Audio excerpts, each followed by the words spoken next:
Remark.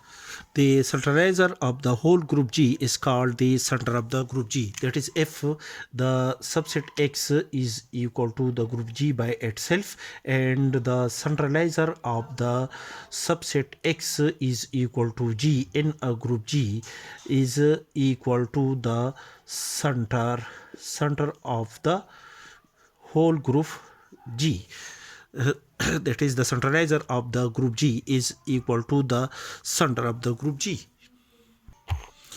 The center of an abelian group G is the group G by itself. That is, if G is an abelian group, and we have to calculate the center of the group G, then the center of the group G, that is, each element of G is commute with each element of the group G. Therefore, the center of the group G is equal to the group G by itself.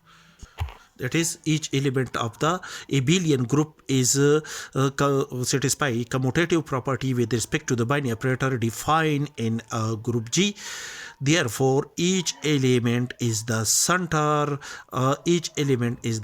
element of the group G, and which is equal to the group G by itself.